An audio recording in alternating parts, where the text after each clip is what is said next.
ETF index mutual funds నేర్చుకుని stock మార్కెట్లో రాణించాలనుకుంటున్నారా? వెంటనే ఈ నెంబర్కి కాల్ చేయండి. రమగారు, అబద్ధం చెప్పకూడదు, నిజమే మాట్లాడాలి, మనం కూడా అలానే ఉండాలని మనం అనుకుంటూ ఉంటాం, స్టోరీలో చెప్పుకుంటున్నాం, బట్ ఫాలో అవుతూ ఉంటాం కూడా. ఎవరైనా అబద్ధం చెప్తే తెగ ఫీల్ అయిపోతాం.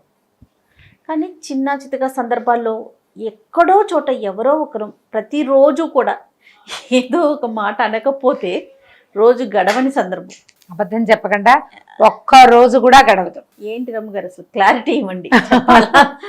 చెప్పకూడదు, అబద్ధం చెప్పచ్చు, అబద్ధం చెప్పకూడదు, రెండు మనమే చెప్తున్నాం. మనం ఇంకా వేరే దారి లేనప్పుడు ఏం చేస్తాం జయ? ఇదివరకట్లాగా ఎవరి పనులు వాళ్ళు చేసుకునే రోజులు కావు. అవును, ఎవరి ఇళ్లలో వాళ్ళు ఉండే రోజులు కూడా కావు. మనం పోయి రోడ్డు మీదే ఉంటున్నాం. బాగా చెప్పారు. మొత్తం ఇళ్లలో ఉన్న గుంపంతా పిల్లలు స్కూళ్ళల్లో ఉంటారు, పెద్దల ఆఫీసుల్లో ఉంటారు. ఇప్పుడు నలుగురితో కలిసి పోయేటప్పుడు 1,00,000 మాటలు వస్తాయి. అబద్ధాలు చెప్పాల్సే వస్తుంది. ఎంతో కొంత అబద్ధం చెప్పకుండా మన రోజు గడవదు. ప్రతిసారి కామ్గా ఉండి తలకాయ ఊపి గోడ మీద పిల్లివాటంగా చేయలేకపోతాం. ఎంతో కొంత అబద్ధాలు ఆడాల్సే వస్తుంది. జనరల్గా అబద్ధం ఆడకూడదు.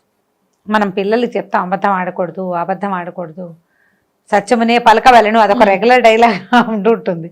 నిజమే, నిజాలు చెప్పాలి, నిజమే చెప్తూ ఉండాలి. అబద్ధం చెప్తే ఒక్కొక్కసారి చాలా పెద్ద పెద్ద సమస్యలు వచ్చేస్తాయి. అబద్ధాలు చెప్పకూడదు, అబద్ధం చెప్పకూడదు, నిజం చెప్పాలి అని కథలు కుప్పలు తెప్పలుగా మన దగ్గర ఎన్నున్నాయో. సత్యమేవ జయితే అంటాం. ప్రతిసారి సత్యం జయించట్లేదు అనే విషయం మనం ప్రాక్టికల్గా తెలుసుకుంటూనే ఉంటాం.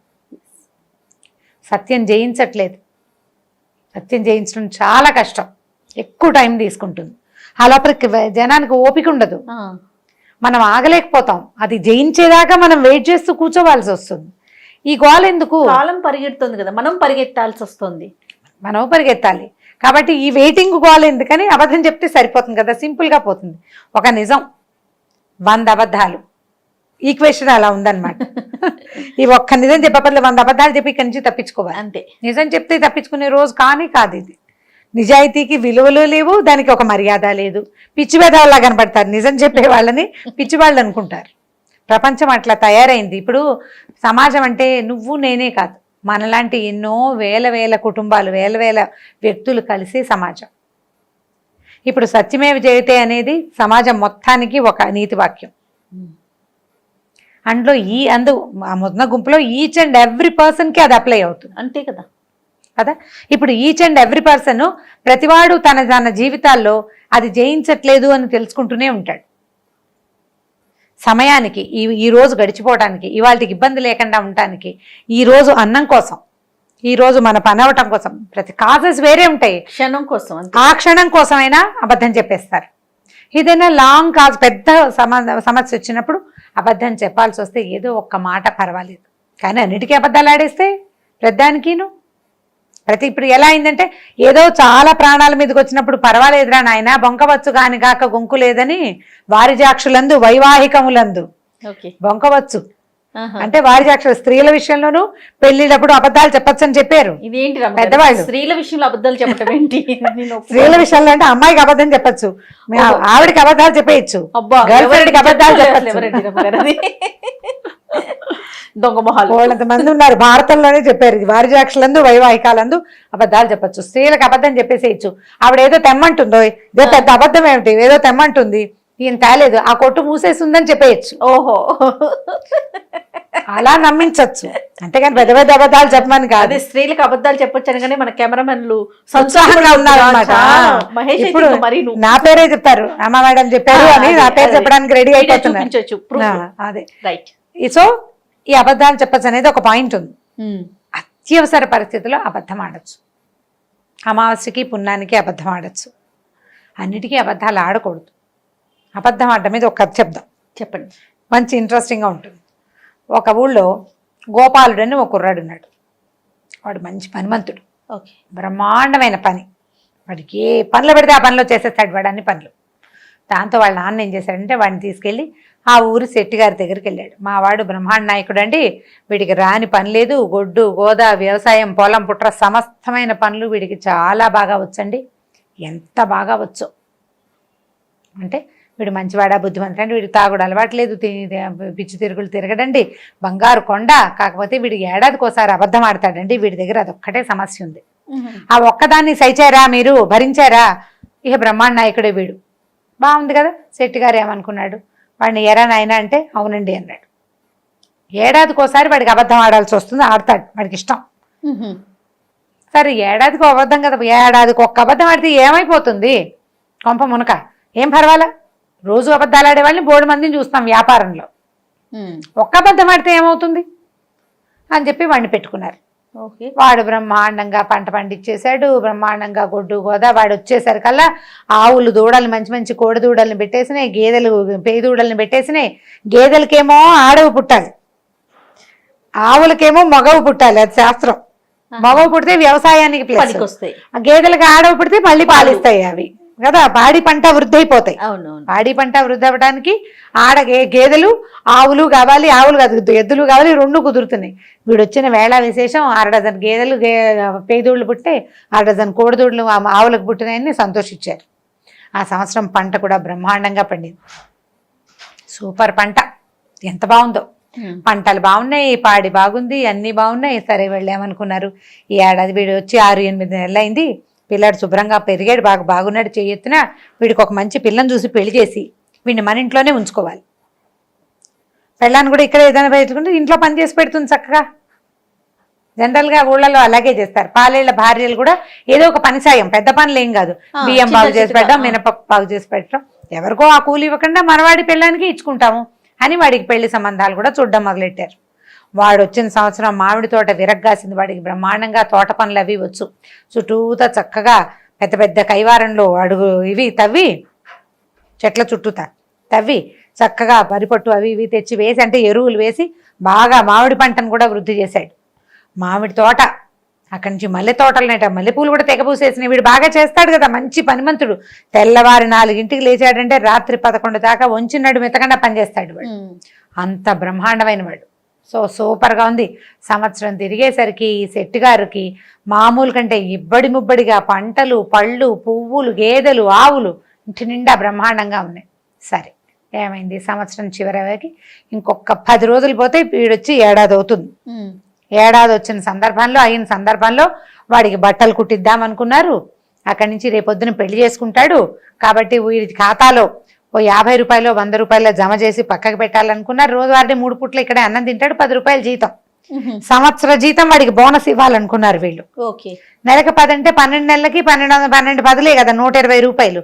ఇంకొక 120 వేసి వాడి పక్కన పెడితే రేపొద్దున పెళ్ళాం పిల్లలు వస్తే వాడికి బాగుంటుంది, వీడి వల్ల మనకి ఇంత వృద్ధి అయిందని చాలా సంతోషించారు.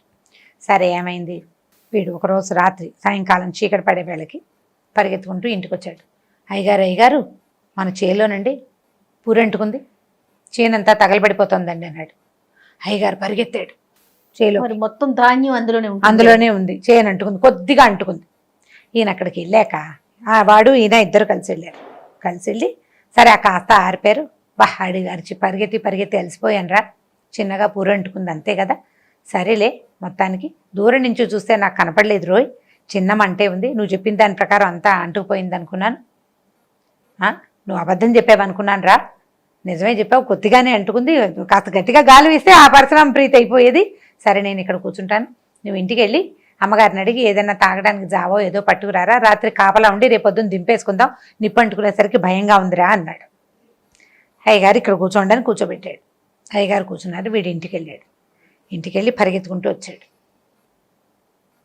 వచ్చి అయ్యగారు ఇంకేముందండి, మన కొంప కొల్లేరైపోయింది, ఇల్లు గోడ పడిపోయి అమ్మగారు పిల్లలు దాని కింద పడిపోయారండి అన్నాడు. అనేసరికల్లా ఈయన ఏం చేశాడంటే అప్పటికి ఈ వరి పనిచేస్తున్నాడు కదా, ఇవన్నీ కళ్ళని చుట్టూతా పేర్చుకున్నాడు అనమాట. దాంట్లోంచి గబగబా దిగి రాలేకపోయాడు. దడొచ్చేసింది. ఒరే నువ్వు పరిగెత్తరా, రాళ్ళు అవి తీగి నేను వెనకాల నడిచొస్తాను, ఆ మాట వినేసరికి ఆ గడ్డి మధ్యలో ఉన్న వాళ్ళు అంటే సులువుగా గబగబా బయటికి రాలేదు, కాళ్ళు తప్పట అడుగులు పడతాయి. కొంచెం పెద్దవాడు ఆయన, 50 ఏళ్ళ వాడు, వీడేమో 20 ఏళ్ళ కుర్రాడు కదా, నువ్వు పరిగెత్తుకుంటూ వెళ్ళరా, ఇంటికెళ్ళి రాళ్ళు అవి తీ, చుట్టుపక్కల నలుగురిని పిలువు అని చెప్పాడు. వీడు పరిగెత్తుకుంటూ ఇంటికెళ్ళి అమ్మగారు ఇంకేముందండి, పూరిదిమ్మ మొత్తం కూలిపోయింది, పూరే సంగతి కూలిపోయింది, అయ్యగారు దాని కింద పడి నలిగిపోయారండి అని చెప్పాడు. అయిదా వాళ్ళు పరిగెత్తుకొచ్చారు. ఈ మొత్తం వ్యవహారం అంతా సాయంకాలం కదా జరిగింది. ఈ గడ్డి అంచుకుని ముందు వీడొచ్చి మళ్ళీ వీడి ఇంటికి వెళ్ళి మళ్ళీ వచ్చేసరికి బాగా చీకటి పడిపోయింది. ఈ నడిచి వస్తున్న ఆయన ఈ హైరాన్గా వస్తున్నాడు కదా, పక్కనున్న బురద చెరువులో పడ్డాడు. వస్తూ పడేసరికల్లా ఒళ్ళంతా బురదంటింది. ఆయన మెల్లిగా నడిచొస్తున్నాడు. ఆ బురద దడొచ్చేస్తుంది, నడవలేకపోతున్నాడు. హైరాణ పెళ్ళాం పిల్లలు ఏమైపోతాను ఏడు చేసుకుంటున్నాడు. ఆ ఇంట్లో వెళ్ళాము పిల్లలు చుట్టుపక్కల వాళ్ళంతా లబోదిబోమని ఏడ్చుకుంటూ వాళ్ళు కూడా వచ్చారు. ఈ కుర్రాడు లేడు. వాళ్ళు ఎదురుపడ్డారు. ఎవరో ఇనువంటే ఏమిటి మీ బొంద, నేను సెట్టిని అంటాడు. సెట్ ఇంకెక్కడ సెట్టి గారు చచ్చిపోయాడు, పురిదిమ్మ కూలిపోయిందిట అని వాళ్ళంతా ఏడవటం మొదలుపెట్టారు. నా పెళ్ళాం పిల్లలు చచ్చిపోయి నేను నేడుస్తుంటే మీరు ఏడుస్తారేంట్రా, నేను బతికే ఉన్నానరా మీ మొహాలు మండ అంటాడు. చీకటి అమావాస్య నాటి రాత్రి చీకటి పడిపోయింది. వాళ్ళు ఏడుస్తున్నారు, ఈయన ఏడుస్తున్నాడు. ఒక 10 నిమిషాలు చేరి బాగా పరస్పరం ఏడ్చిన తర్వాత వాళ్ళకి అర్థమైంది ఎదురుగుండా ఉన్నవాడు శెట్టి గారే, ఆయన ఏమి చచ్చిగిచ్చి పోలేదు, వీళ్ళకేదో అయిందని ఏడుస్తున్నాడని ఆయన కూర్చోబెట్టి, బాబు హైరాన్ పడకండి, ఏం జరిగిందంటే మా ఆవిడ పిల్లలు చచ్చిపోయి. ఏం చచ్చిపోయారండి? మీ లోపల ఎవడో ఒక బీడీ వెలిగించడానికి అగ్గిపుల్ల వెలిగించాడు. చచ్చిపోలేదండి, ఇదిగోండి మీ ఆవిడ, ఇదిగోండి మీ పిల్లలు అన్నాడు. ఈ శెట్టి గారిని చూశారు, మొహం కడుకుని చూపించాడు. అంతా ఇక్కడే ఉన్నారు. ఇదేమిటి అందరం ఇక్కడే ఉన్నాం, వాడు ఇలా చెప్పాడు, వాడేడంటే వాడు లేడు, వాడు కనపడలా. ఇంత అబద్ధం ఎందుకు చెప్పాడు వాడు అనేసరికల్లా ఈ లోపల ఆ ఇంత పిల్లాడు ఉన్నాడు శెట్టి గారికి. నానోయ్ వాడు ఏడాదికి ఒక అబద్ధం చెప్తానన్నాడు, ఇంకో వారం తిరిగితే వాడు వచ్చి ఏడాది అవుతుంది, వాడు అబద్ధం చెప్పాడేమో నాన్న అనేసరికల్లా వీళ్ళకు మా కోపం ఒళ్ళు మండిపోయింది. ఇంత మాట చెప్తాడా, ఇంత అబద్ధం ఏమిటి, చచ్చిపోయారని అబద్ధం చెప్తాడా వాడు? సరదా ఎంత సరదా అయితే మాత్రం అబద్ధపు సరదా ఏమిటి, అవసరానికి అబద్ధం చెప్పాలి కానీ సరదాకి అబద్ధం చెప్తే ఎట్లా? ఇదంతా గందరగోళం అయిపోయింది కదా. ఆయనకి గుండాకి చచ్చిపోతే శెట్టి గారు టెన్షన్ తోటి, లేకపోతే ఆ ఇంట్లో పెళ్ళామో పిల్లో ఎవరో ఒకళ్ళు హైరాన్ పడి చచ్చిపోతే టెన్షన్ పడతారు కదా. అక్కడి నుంచి ఊళ్ళో వాళ్ళందరూ నానా తిట్లు తిట్టారు. వాళ్ళ నాన్నని పట్టరండి వాడిని చెట్టు కట్టేద్దామన్నారు. తండ్రిని తీసుకొచ్చారు. నేను ముందే చెప్పాను కాదుటండి వాడి సంగతి, ఒక్క అబద్ధం ఏడాదికి ఒక అబద్ధం ఆడతాడు. మీరు ముద్దు చేసి 2 అబద్ధాలు ఆడించుకున్నారు, మీరు పాడు చేశారు వాడిని బాగా చూశారు, బట్టలు కుట్టించారు, పెళ్ళి అన్నారు, పేరంటం అన్నారు, డబ్బులు నీకు డబల్ ఇస్తామన్నారు. అంత ముద్దు ఎక్కువయ్యేసరికి వాడు 2వ అబద్ధం కూడా ఆడాడు. మీరు చచ్చిపోయారని ఆవిడ చెప్పాడు, ఆవిడ పిల్లలు చచ్చిపోయారని మీకు చెప్పాడు. మీ వల్ల మా వాడు 2 అబద్ధాలు ఆడాడండి, నేను దాకా ఒక్క అబద్ధమే ఆడాడు. శభాష్, మీరే చెడగొట్టారు.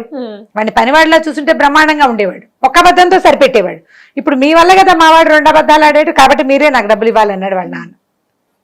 ఊళ్ళో వాళ్ళంతా వాడిని చెడతిట్టారు. ఇదేం అబద్ధం నీ బొందా, వాడు ఏంటంటే వాడు ఇక్కడెక్కడున్నాడు, లేచకపోయాడు, గొడవ అంతా బయటకు వస్తే తను తిడతారని.